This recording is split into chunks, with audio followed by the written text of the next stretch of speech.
ஏன் அத்தை, இத்தனை நாள் மகா உங்க கூடவே இருந்திருக்கா. அவ எப்படிப்பட்டவன்னு உங்களால ஜட்ஜ் பண்ண கூட முடியாதா?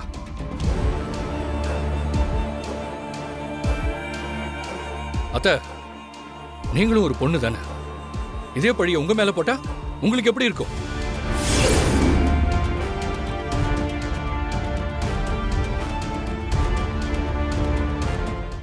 திரு, நீ என்ன பேசுற?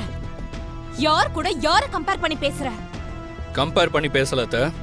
அவளோட நிலைமை என்னன்னு நீங்க புரிஞ்சுக்கணுங்கிறதுக்கு தான் அப்படி சொன்னேன். ஒரு விஷயம் தெளிவா புரிஞ்சுக்கோ.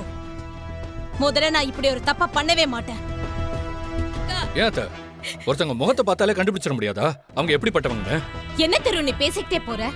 மயில் இவ கூட பேசுறதுக்கு எவ்வளவு இடம் இருக்கு? இவ்வளவு பெரிய வீட்ல இடத்துக்கா பஞ்சம்? ஏன் ரூம்குள்ள போய் அதுவும் கதவை தாப்பா போட்டு பேசணும்? அப்படி கேளு கவிதா. காஞ்சனாக்கா முன்னாடியே இவளை பத்தி நிறைய சொல்லிருக்காங்க. அப்ப காஞ்சனாக்கா சொன்னதெல்லாம் சரிதானே? இவ இன்னைக்கு ப்ரூவ் பண்ணிருக்கா. இவளை நம்பவே நம்பாத.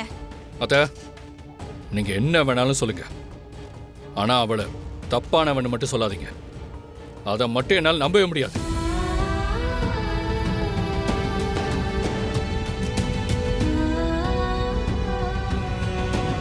திரு, நான் உன் அத்தடா. நான் சொல்றத நம்பறத விட்டுட்டு நீ இவளுக்காக பறிஞ்சு பேசுற பாத்தியா? அது ஏன்னு யோசிச்சு பாரு, உனக்கே புரியும். வேண்டாம், நானே சொல்றேன். உன்னை பேச வச்சது வேற யாரும் இல்ல, இவதான்.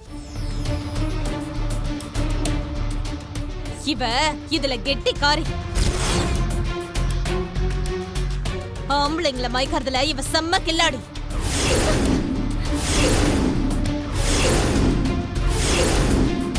அத்தை, திரு, உனக்கு புரியாது திரு. நீ சின்ன பையன், நீ சுமாரு.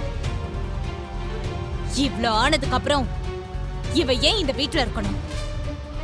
ஏன் நமக்கு வேற வேலைக்காரி கிடைக்க மாட்டாளா? ஏய், இதுக்கு மேல நீ இந்த வீட்ல இருந்தா எனக்கும் அசிங்கம், இந்த வீட்டுக்கும் அசிங்கம். திரு நல்லவன், அதனாலதான் உனக்கு பறிஞ்சு பேசிட்டு இருக்கான். அதே சாக்க வச்சு இந்த வீட்ல இருக்கணும்னு முடிவு பண்ணாத. நீ வாடி. கவிதா, வேணா கவிதா.